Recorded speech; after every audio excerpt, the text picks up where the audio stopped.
meus amigos, tudo bem com vocês? Pastor José Francisco ou J. Silva, pois é, queridos. Só que dessa vez nós estamos aqui no nosso canal pessoal, o canal Pastor J. Silva, com toda a propriedade, para deixar para vocês aqui uma pauta, bem sucinta sobre a lição que já foi até ministrada, a lição de número 11. Ao observar a lição, eu fiz algumas observações e um dos pontos principais dessa lição é o fator convicção. Na verdade, o título da lição é cultivando a convicção cristã. Lindo demais isso aqui. Não tem como não chamar a atenção. Por que, pastor? Cultivando com toda a propriedade a convicção cristã. Isso aqui é para ficar bem, nítido aí nessa massa cefálica cinzenta. Pois é, veja bem. Cultivando a convicção cristã. Os tópicos de abordagem dessa lição, eles são maravilhosos. O primeiro vai falar sobre a convicção espiritual. Lindo demais. O segundo vai falar sobre a convicção moral. Olha que coisa interessante isso aqui, E o terceiro sobre a convicção social. Logo, esses três tópicos aqui com toda a propriedade, eles mostram para mim, três dimensões da minha vida pessoal que precisam literalmente trabalhar com esse fator convicção. Primeiro, a minha vida espiritual. Eu tenho que ter convicção da minha espiritualidade. Eu tenho que ter convicção da moral que me rege com toda a propriedade. Pois hoje em dia a gente vê com toda a propriedade uma falta literalmente de moral das pessoas. O falso moralismo tem levado pessoas adversas a trilharem caminhos complicados, caminhos que levam ao descrédito. Então, uma das pautas principais aqui é cultivar com toda a propriedade a sua moral. Pois isso é muito importante. E a outra é a convicção social, obviamente, que nós vivemos em sociedade. E o fato de viver em sociedade, não vivemos apenas uma sociedade dentro da própria família, mas também no convívio com outras pessoas que pensam diferente, que agem diferente, que falam diferente. Se bem que quando se trata do cunho cristão, obviamente, pensa-se o quê? Que temos uma somente, e tendo uma somente, obviamente, devemos ter um só pensamento. E um só pensamento nesse sentido é focado, voltado literalmente para o Cristo com toda a propriedade. Pois bem, então esses três fatores apresentados aqui nos tópicos realmente me chamaram a atenção. E é por isso que eu quero dividir com vocês essa prévia bem sucinta, ok? Então, antes da gente começar aqui a deixar alguns comentários sobre a mesma com toda a propriedade, meus agradecimentos, primeiro a Deus, porque sem Ele é impossível acontecer qualquer coisa desse sentido na minha vida. Eu jamais viria aqui simplesmente por uma vontade própria, porque eu quero, vou lá fazer. Não. Na verdade, a gente vem porque a gente se sente imbuído da responsabilidade de deixar aqui com toda a propriedade o que Deus quer falar com alguém e, é claro, edificar alguém através dos ensinamentos, uma vez que fomos inseridos aí dentro desse rol de responsabilidade, claro, de trazer para aqueles que precisam literalmente aprender um pouco mais da palavra do Senhor. Por isso que uma das pautas principais, tanto aqui do meu canal pessoal, como às vezes uso também lá no canal do nosso ministério, canal EBD Adelvo, o fator edificando vida através da palavra. Então a nossa prioridade aqui é justamente edificar vidas através da palavra. Fica comigo só um pouquinho, tá bom? Eu não vou pedir para você chamar a família, sentar no sofá, porque a lição já passou, na verdade, mas se quiser fazer, fique à vontade, a pipoquinha é sempre bem-vinda e vamos ao que interessa, Mas, não esqueça, seu like é muito importante. Se você se inscrever, você me alegra e, é claro, com toda a propriedade, você vai me fortalecer e eu te agradeço por isso. Então já deixa o seu like, se inscreva, acione o sininho Fique comigo, vai ser um prazer ter a tua companhia aqui no nosso canal pessoal, canal Pastor J. Silva. Vamos que vamos. Como eu disse para vocês, a lição de hoje, né, a prévia que trago da lição, tá, traz para a gente esse título maravilhoso, Cultivando a Convicção Cristã. Interessante que a foto, né, que o autor coloca aqui já chama a atenção da gente, né? Ele mostra um personagem caminhando por cima das águas. Claro que isso aqui é um simbolismo do que Cristo literalmente fez quando foi ao encontro dos seus discípulos caminhando por cima das águas. Pois é, e diante desta alusão, um Pedro, né? Claro que antes de pensar nisso, Pedro apenas para ter convicção de que era Jesus de fato, uma vez que todos ali pensavam que era um fantasma ou uma assombração, esse Pedro, né, ele pede ao Senhor para ir ao encontro dele por cima das águas. E Jesus diz para ele, vem. Pois é, Pedro desce, começa a caminhar por cima das águas, mas quando já está perto do mestre, ele duvida. Faltou a ele a convicção. Mas isso aqui é muito importante. Pois é, vamos lá. O nosso texto áureo, ele diz assim, porque a nossa exortação não foi com engano, nem com imundícia, nem com fraude. Olha que coisa, que versículo é esse, gente? Pelo amor de Deus, porque a nossa exortação, pelo amor de Deus, não foi com engano, nem com imundícia, pelo amor de Deus. Eu fui exortado, eu fui orientado, eu fui ensinado, tá? E não foi com imundícia, não. Foi com coisa séria, a palavra de Deus.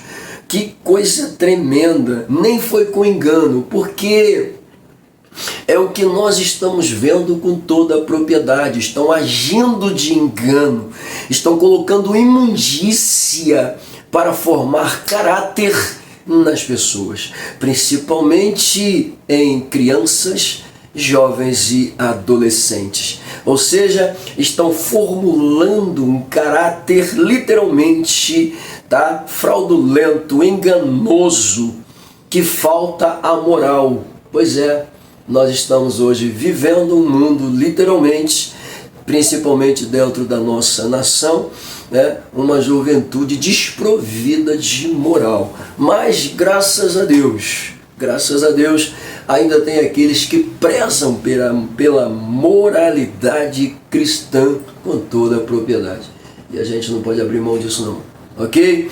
Pois bem, então esse versículo é muito interessante. Está registrado aí na primeira carta de Paulo aos Tessalonicenses, no capítulo de número 2, versículo 3, ok?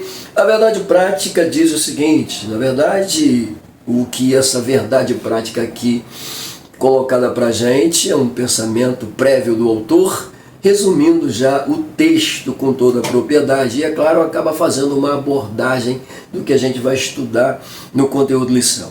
Ele diz que o cultivo, olha só, o cultivo da convicção cristã é imperioso. Que coisa, que palavra é essa, rapaz? Olha, o cultivo da convicção, ou seja, o fator cultivar essa convicção, tá, é muito importante. Ele diz que é imperioso, tá, para a prática e a defesa da fé em tempo de olha só, em tempo de adversidade. Isso é lindo demais. Imperioso, tá, para a prática e a defesa da fé. Lindo demais. Temos aqui uma pauta bastante interessante, a defesa da fé. Isso aqui é bom a gente observar, porque quando estudamos com toda a propriedade, né, o fator apologia ou apologética, que é uma das matérias da teologia, que foi inserida dentro da teologia, justamente para pautar essa questão da defesa da fé. Eu até sempre costumo dizer que eu não preciso defender a Bíblia, nem preciso defender Deus. Eu defendo a crença que eu tenho nele e defendo a minha fé na palavra. É isso. Pegou? Pois bem, nossa leitura diária, ele coloca aí as descrições, como eu disse, é sucinto, então não há necessidade de ficar aqui fazendo uma abordagem gigantesca sobre o assunto. Bom, a primeira delas, ministrando as boas novas no poder do Espírito para a salvação. Olha que coisa.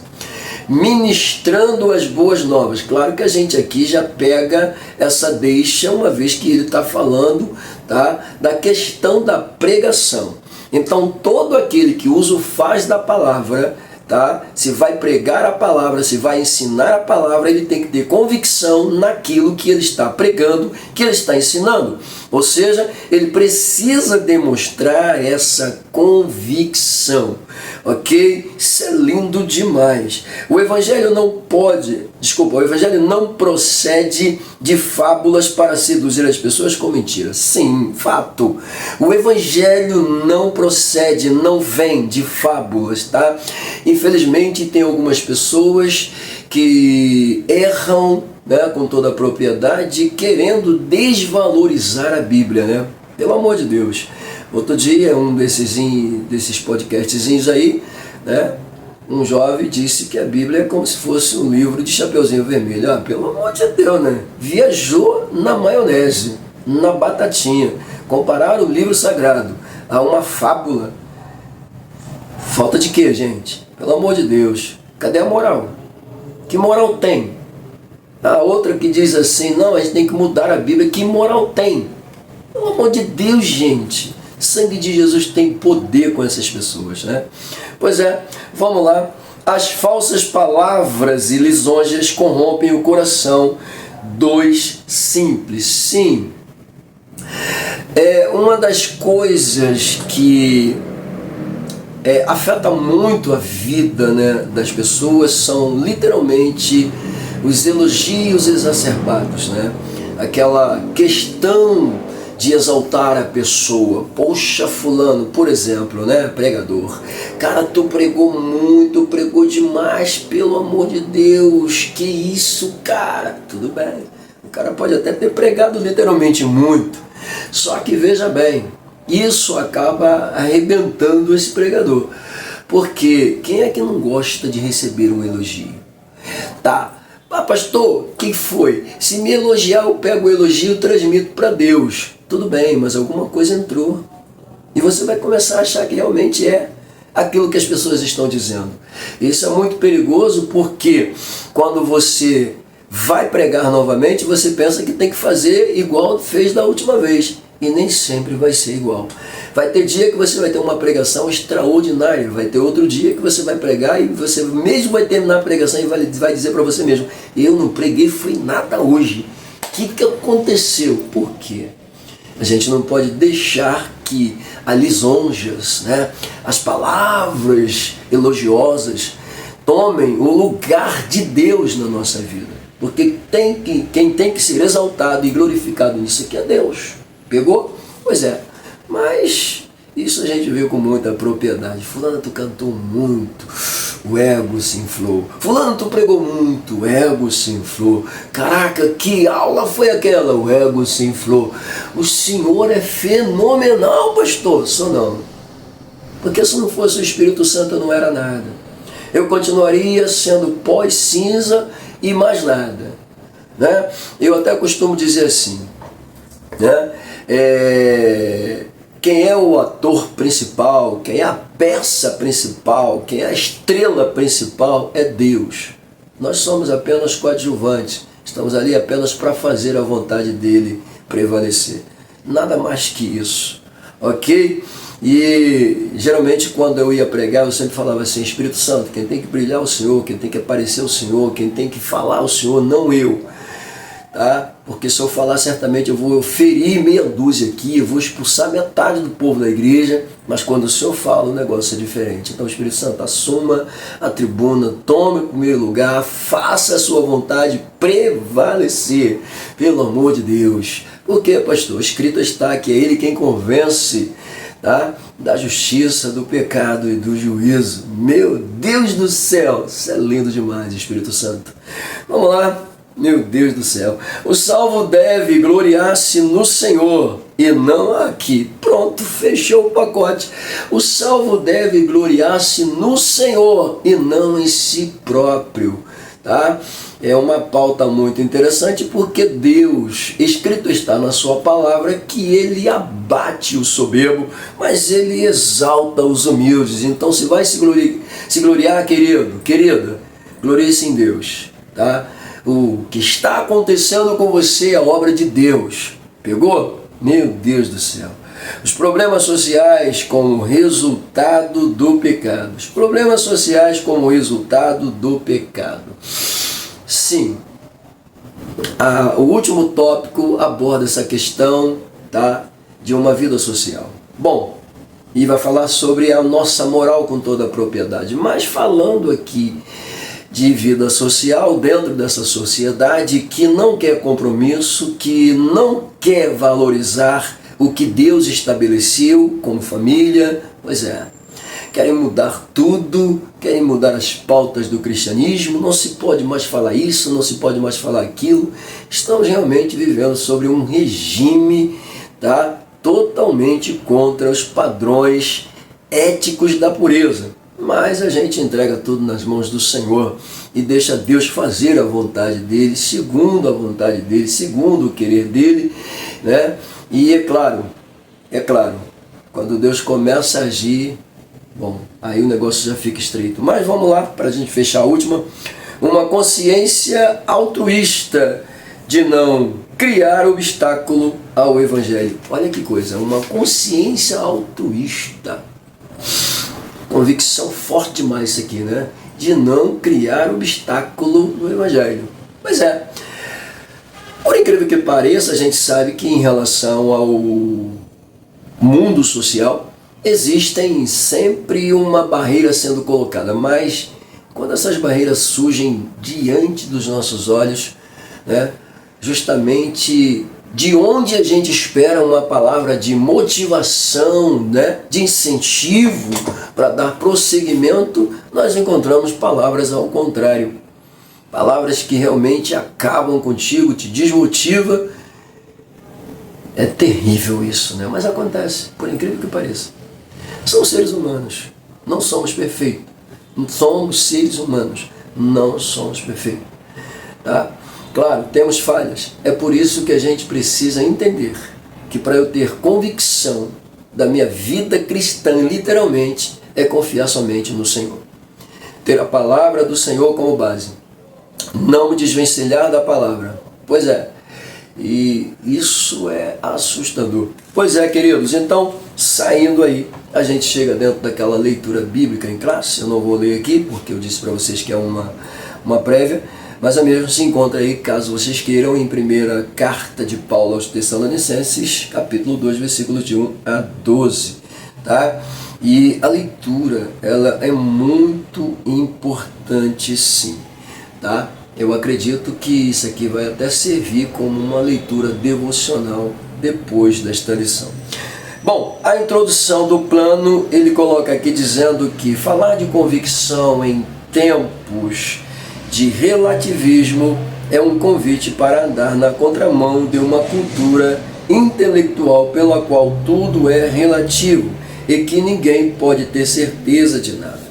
Bom, falar de convicção em um tempo como este, onde o relativismo, tá, dessa pós-modernidade, desse progressismo, tá, dessas narrativas que vão de contra o conceito Bíblia, literalmente tem sido muito difícil.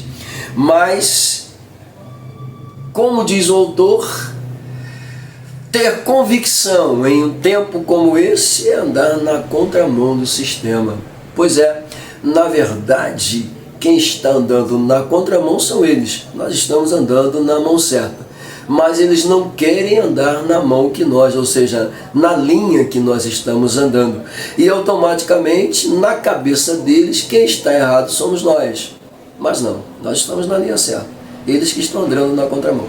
Bom, mas vamos lá, isso aqui é bom a gente observar, ok? Ele continua dizendo, a dúvida é praticamente um dogma em muitos setores da sociedade.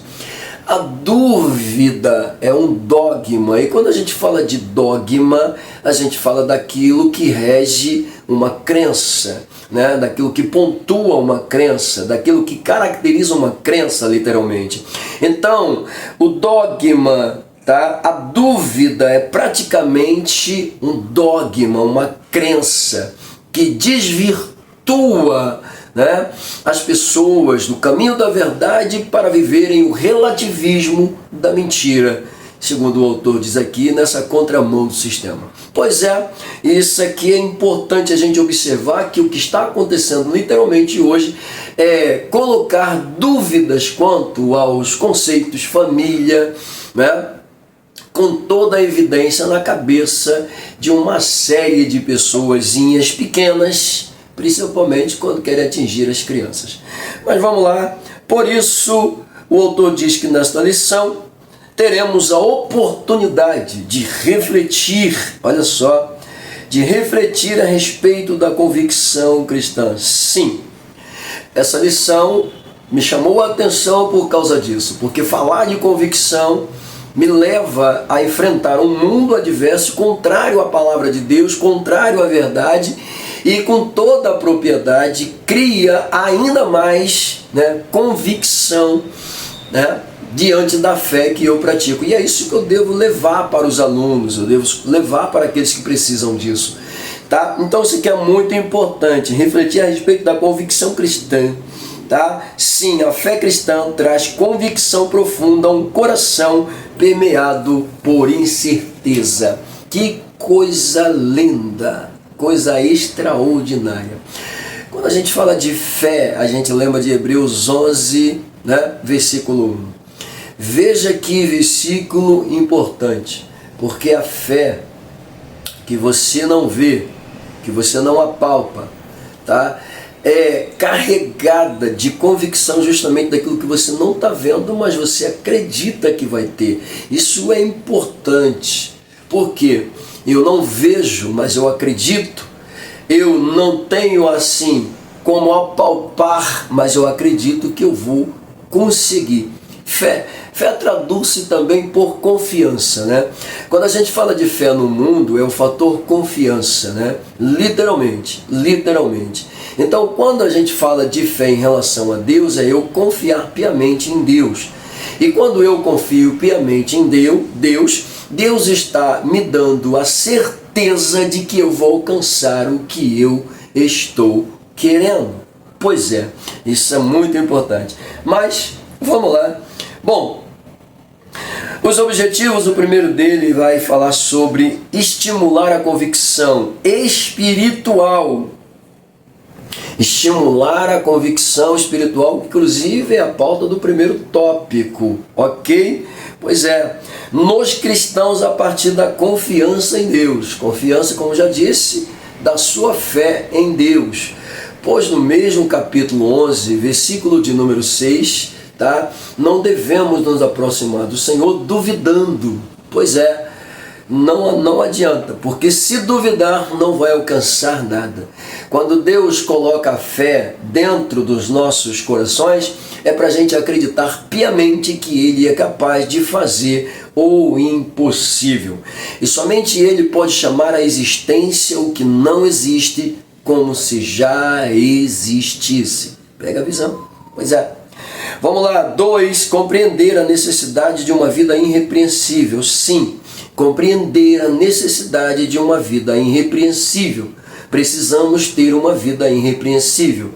E diga-se de passagem, hoje em dia está muito difícil, porque a diversidade de pecados tem sido gigantesca, assustadora, né? Espalhafatosa, mas mesmo assim precisamos prezar pela nossa moral. Tópico de número 2. Precisamos prezar pela nossa moral. Quem preza pela sua moral, entenda isso, pelo amor de Deus, está disposto a levar uma vida irrepreensível e, o mais importante, através dessa vida irrepreensível, glorificar a Deus. Aleluia! Lindo demais. 3. Reconhecer que o amor sacrificial, e o abnegado trabalho são essenciais para o crescimento. Olha que coisa linda! Para o crescimento do reino. Meu Deus do céu! Reconhecer que o amor sacrificial. Que amor sacrificial é esse? Veja bem. Imagina uma pessoa que é apegada, ao pecado de forma exagerada. De repente ela sente a necessidade de largar tudo isso, e ela precisa largar. Já tem outros que às vezes não conseguem largar, mas a Bíblia nos orienta com toda a propriedade que nós precisamos literalmente entender que quem convence o ser humano do pecado, da justiça e do juízo é o Espírito Santo.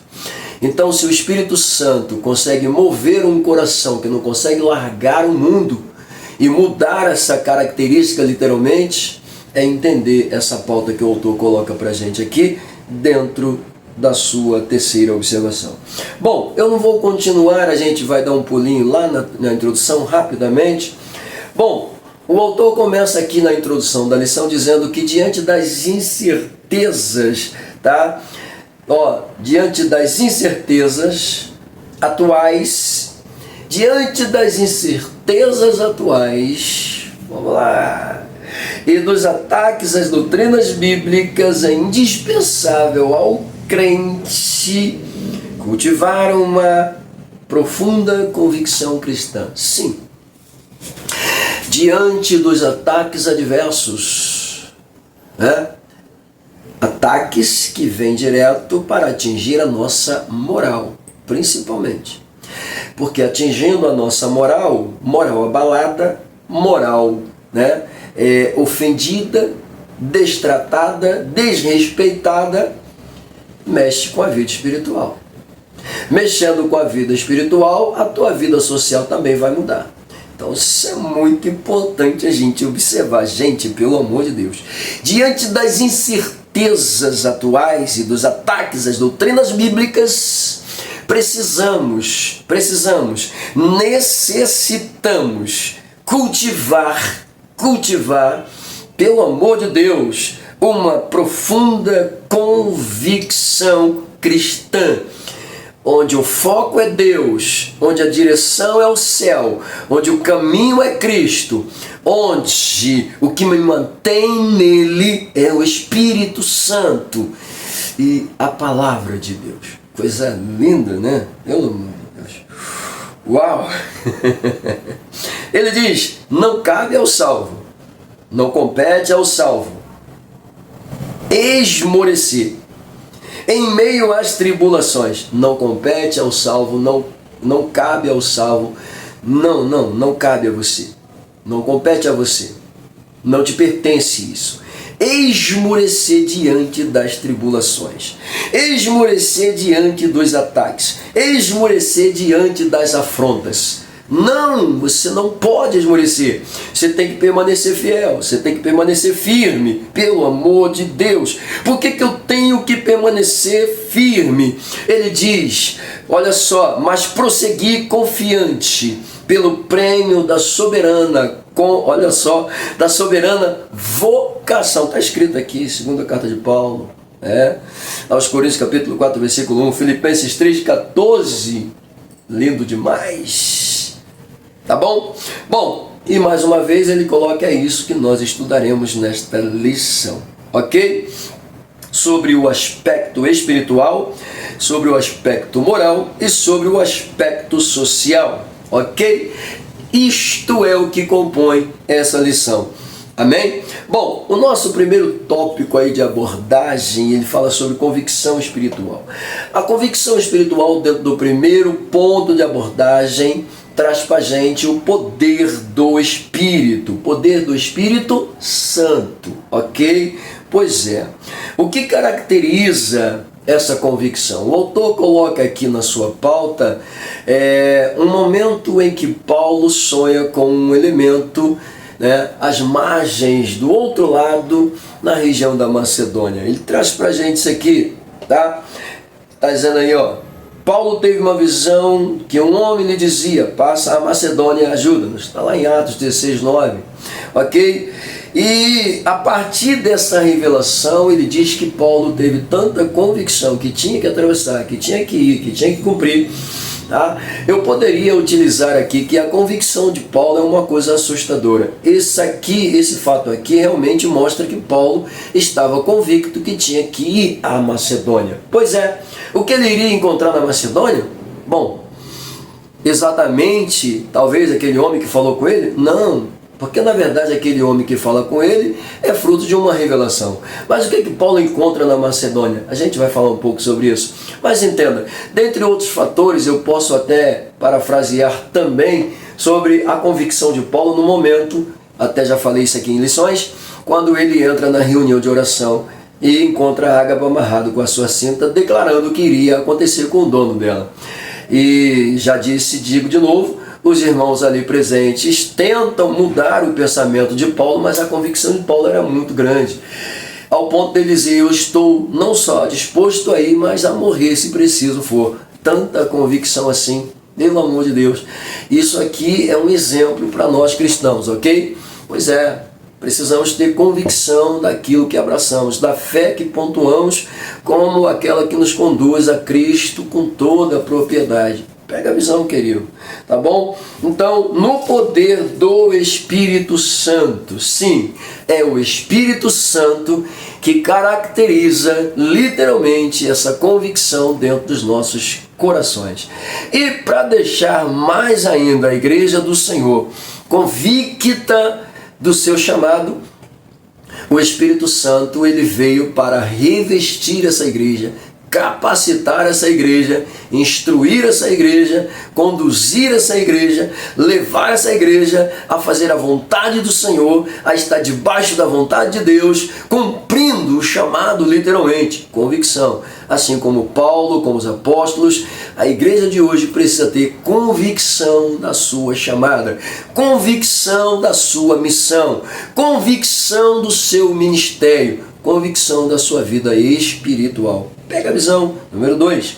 Confiança em Deus. Sim, a gente fala um pouco sobre o fator fé, que traduz-se literalmente por confiança. Uma vez que fé, proveniente dos originais pistes, né, fala literalmente de confiança. Confiança, ou seja, convicta, verdadeira. Pois é, e aqui quando ele coloca aqui no ponto 2, quando ele coloca aqui no ponto 2, confiança em Deus, declara dizendo que mesmo tendo padecido e sido agravado em Filipos, tá, a fé de Paulo não mudou, pelo amor de Deus. Os abalos sofridos literalmente em sua carne física não mexeram com a fé de Paulo. Ele continuou convicto, pelo amor de Deus. Sim, Paulo e Silas, que é um exemplo maravilhoso de confiança em Deus, quando em cadeia estavam, eles oravam e cantavam. Meu Deus do céu, que coisa tremenda, né? Enquanto estavam na prisão, eles estavam orando e cantando, pelo amor de Deus.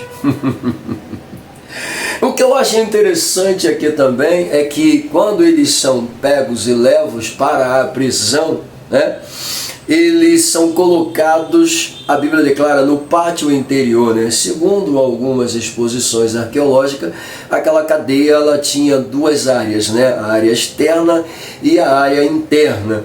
Quando fala do átrio interior, da parte interior, é justamente aonde eles são levados, na parte interna e não externa. Ou seja, são colocados literalmente dentro dessa parte interna da cadeia. E lá eles ainda estavam amarrados, pois é, numa situação totalmente deplorável, assustadora, tá? Quando você pega algumas escavações, registros, né, desse tempo, você vai ver quão difícil era o local que Paulo e Silas estavam.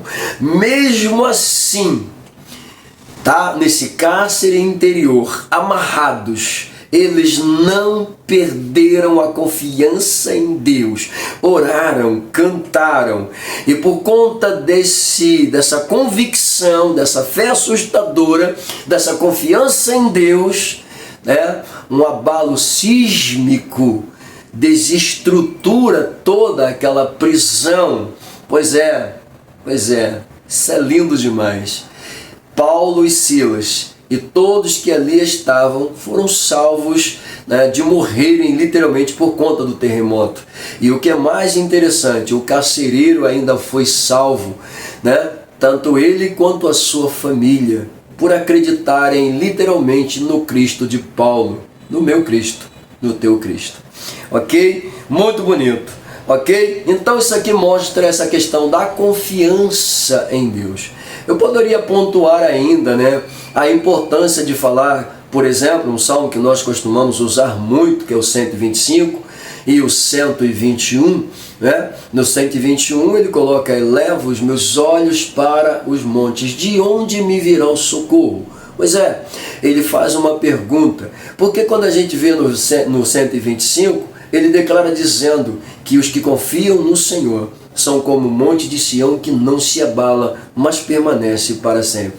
Posso parafrasear que mesmo diante da grande dificuldade que Paulo e Silas estavam passando e vivendo naquele momento, ao demonstrarem uma vida de oração e de adoração em meio àquela situação dolorosa, horrorosa, é literalmente essa canção: os que confiam no Senhor são como um monte de Sião que não se abala.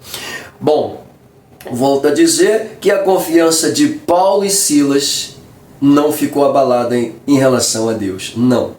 Tanto é que em determinado momento, esse mesmo Paulo, tá, ele se sente literalmente afortunado por sofrer por amor a Cristo. Meu Deus do céu.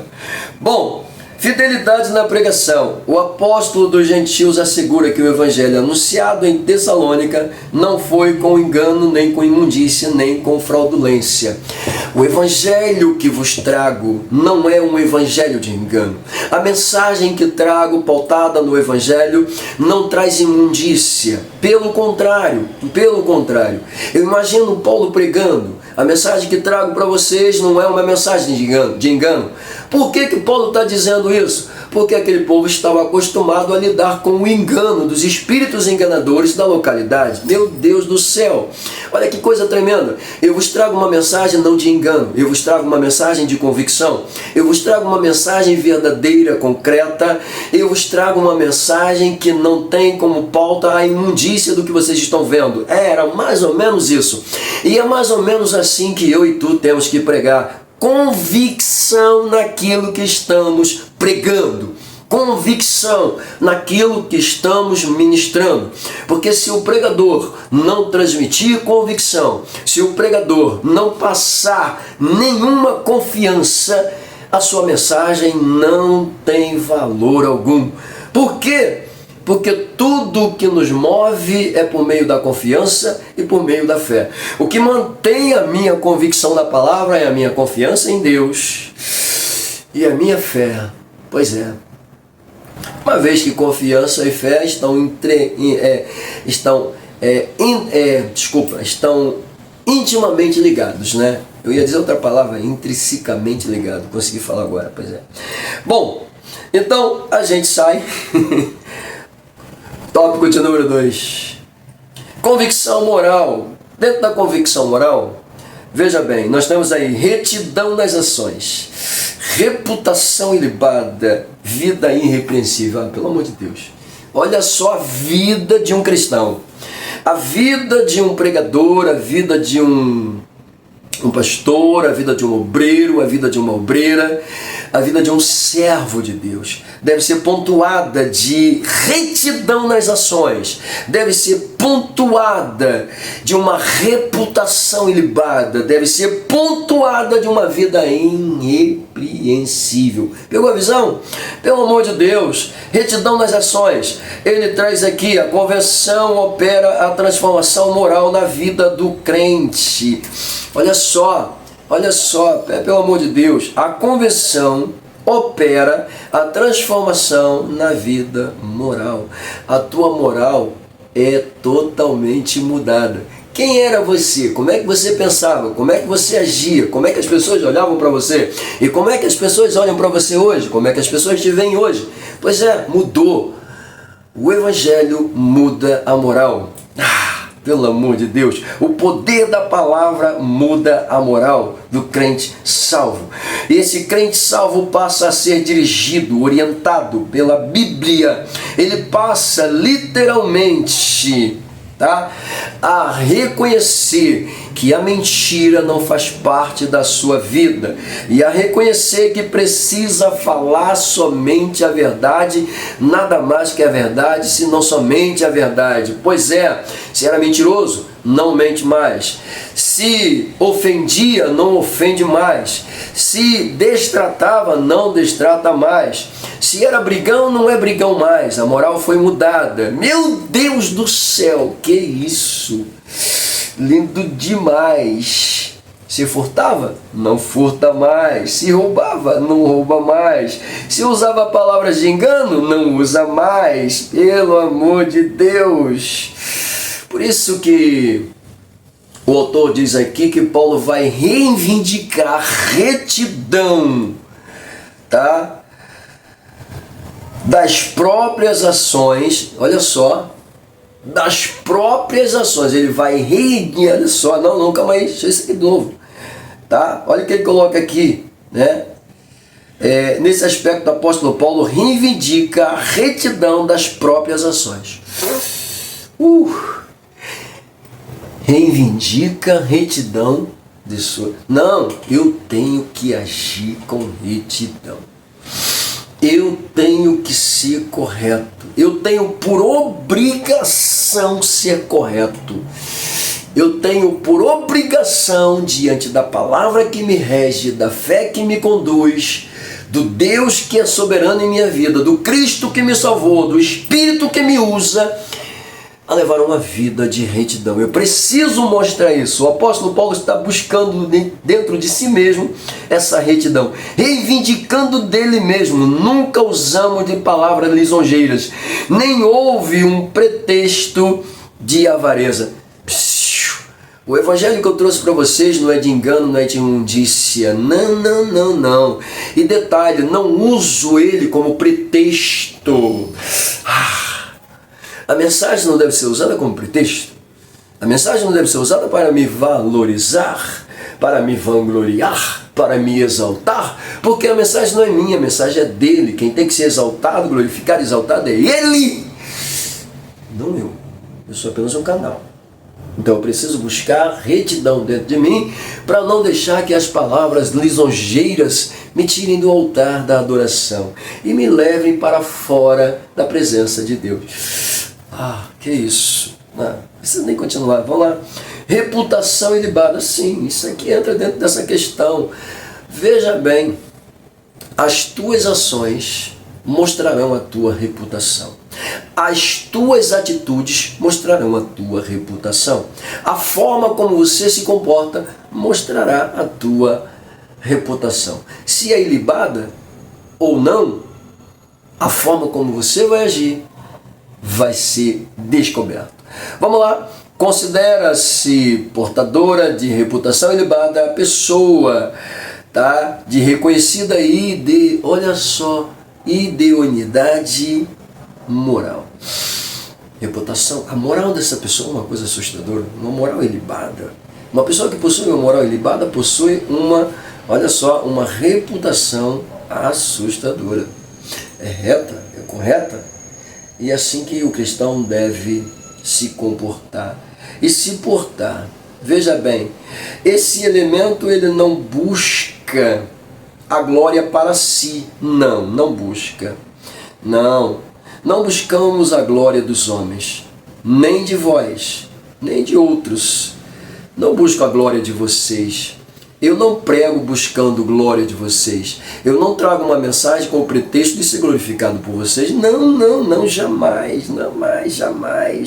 Não, eu não busco obter de vocês vantagens, nem honra, em parte alguma. Depende de vocês. Se quiserem me honrar, bem, mas eu não busco honra. Cristo buscou honra? Pois é, os homens estão buscando honra, querem ser honrados, querem ser tratados, né, como reis dentro da igreja. O sangue de Jesus tem poder, porque eu sou o pastor da igreja. Tudo bem, querido, você não é pastor, você está pastor. É assim que diz o nosso mestre lá. Você não é pastor, você está pastor. Que história é essa? O sangue de Jesus tem poder, mas vamos lá. Sucinto, prático. O 3, vida irrepreensível. Bom, se busca a glória dos homens, se prega com pretexto, se ensina com pretexto, se quer mostrar que sabe mais do que os outros, possui alguma moral? Possui alguma retidão ilibada? Não. Automaticamente mostra-se literalmente uma pessoa repreensível, uma pessoa que pode ser repreendida, e é repreendida, e é repreendida sim. Ok? Então isso aqui é muito importante. Tá? O adjetivo irrepreensível denota uma conduta que não pode ser censurada. Imagina, conduta que não pode ser censurada. O que você tem para falar de quem mesmo? Pois é, que isso, eu conheço ele, eu trabalho com ele. É mais ou menos como aquela história do cara que chega e se viu o pastor Francisco? O que foi? Você não sabe, não? Aquilo ali não é crente nem aqui nem na China. Pois é mesmo, não. Tu tem certeza disso? Tenho. Plena convicção, não. Tô te falando, cuidado, aquilo é lobo, rapaz, sem pele de ovelha, cuidado. Aí, rapaz, mas tu conhece todo cara assim, né? Tu tem, o cara aqui, ele trata bem todo mundo, dá atenção para todo mundo. Entendeu? Tem uma palavra boa, ensina bem. Não estou entendendo, eu acho que você está falando de outro José, né? Não, rapaz! Falso testemunho. E aí essa pessoa que tem essa mania de querer falar mal de todo mundo, se acha o santão. Eu sou o irrepreensível. Que foi? Tu viu o pastor? Vi. E a vida é mesmo. Esquenta não. Eu vou falar com ele que você falou tudo isso aí depois, tá? Depois eu vou conversar com ele, encontrar com ele agora. Fazer igual o pastor que pregou outro dia. Não é mesmo? A irmãzinha falando mal, né? Pois é, não, eu vou falar. Eu vou estar com ele daqui a pouco, eu vou falar tudo que você falou, tá? Porque eu preciso saber realmente se o que você está falando é verdade, eu preciso saber dele, né? Preciso nem continuar, né? Pois é. Vamos lá. Fechando o 3, eu disse que seria sucinto, é apenas para aguçar. Bom, 3, convicção social. Bom, bem-estar comum, dedicação altruísta. Coisa linda isso aqui, né? Vamos lá, bem-estar comum. O bem-estar comum alcança o homem em suas necessidades físicas e espirituais. Vida espiritual, vida física. Quando você está bem, né, quando você tem esse bem-estar dentro de você, a sua vida espiritual está bem, sua vida física está bem. Não estou dizendo que você não vai ter adversidade, você vai ter adversidade, mas mesmo tendo adversidade, seu bem-estar vai continuar dentro de você. É mais ou menos quando você olha e vê o mundo desmoronando, todo mundo desesperado, e você está tranquilo. Tu tá maluco você? Pô, tá chovendo canivete, tu tá andando sem guarda-chuva? Querido, eu sei em quem eu tenho crido. O mundo tá desmoronando. Querido, eu sei em quem eu tenho crido. Meu Deus do céu. Rapaz, tu não tá vendo? O mundo tá pegando fogo. Deixa pegar fogo. Tá tudo no controle de Deus. Nada acontece sem a permissão de Deus? Pois é, nada, nada, nada. Deus está no controle de tudo. Rapaz, tu vai morrer, fica tranquilo, se morrer eu vou para o céu. Tá tranquilo. Ah, Jesus, que é isso? Meu Deus do céu, isso é lindo demais. Uau! Não por acaso a Bíblia fornece instruções para o bem-estar espiritual e social dos seres humanos. Vamos lá. Olha o que a Bíblia diz. O papel da igreja, tá, é de proclamar o Evangelho, aliviar o sofrimento, tá, promovendo o bem-estar social entre os irmãos. Esse é o papel da igreja. Ok? Esse é o papel do pregador. Esse é o meu papel, esse é o teu papel, essa é a minha missão, essa é a tua missão. Pegou? Então, automaticamente temos essa responsabilidade, ok? Bom, eu não vou continuar, como eu disse para vocês, era só para aguçar. O 2, dedicação altruísta. Bom, apesar da gente fazer aqui essa observação, eu volto aqui a pontuar a vida do apóstolo Paulo como uma dedicação altruísta. O apóstolo Paulo, depois de converso, né, e depois do seu treinamento prático, quando ele retorna e vai conviver com os irmãos, ele vai demonstrar literalmente uma fé altruísta assustadora. Ao ponto de estar entre aqueles que ainda não entendiam a sua conversão, não aceitavam a sua conversão, agindo de forma natural, normal, com toda a propriedade, porque tinha a certeza e a convicção da fé que tinha abraçado. Ao ponto de dizer que o que o Evangelho fez por ele, né, as suas pautas de lições, né, centradas dentro de um farisaísmo, não foram suficientes para preencher o seu coração, uma vez que a graça preencheu. Então, automaticamente, esse homem aqui mostra para a gente o que é uma dedicação altruísta com toda propriedade. Ok? Apesar do direito inerente ao seu apostolado, ele decidiu nada receber, ainda que podíamos, como apóstolo de Cristo, ser-vos pesados. Não quero nada, mas fiquem à vontade. Deixa Deus trabalhar na vida de vocês. Amém, queridos? Então, fiquem aí com essa pauta que eu acabei de deixar para vocês. A conclusão dessa lição para a gente é justamente a gente ter convicção naquilo que nós acreditamos, cremos, tá? Então, vamos preservar aqui, tá, através da convicção moral, espiritual e social, tá, a nossa fé em Deus diante desse mundo conturbado, louco, profano, doido, sem precedentes. Pois é, precisamos manter o foco, precisamos manter a fé, acreditando sempre no Deus que nos acolheu, que nos salvou, que nos chamou. Deus te abençoe. Eu disse que eu ia deixar uma prévia, deixei bem sucinta, tá bom? Mas, sem ser a lição 12, tá? Na lição de número 13 a gente volta e deixa aqui para vocês, não só gravada, com toda a propriedade. Tá bom? Que Deus abençoe. Até a próxima.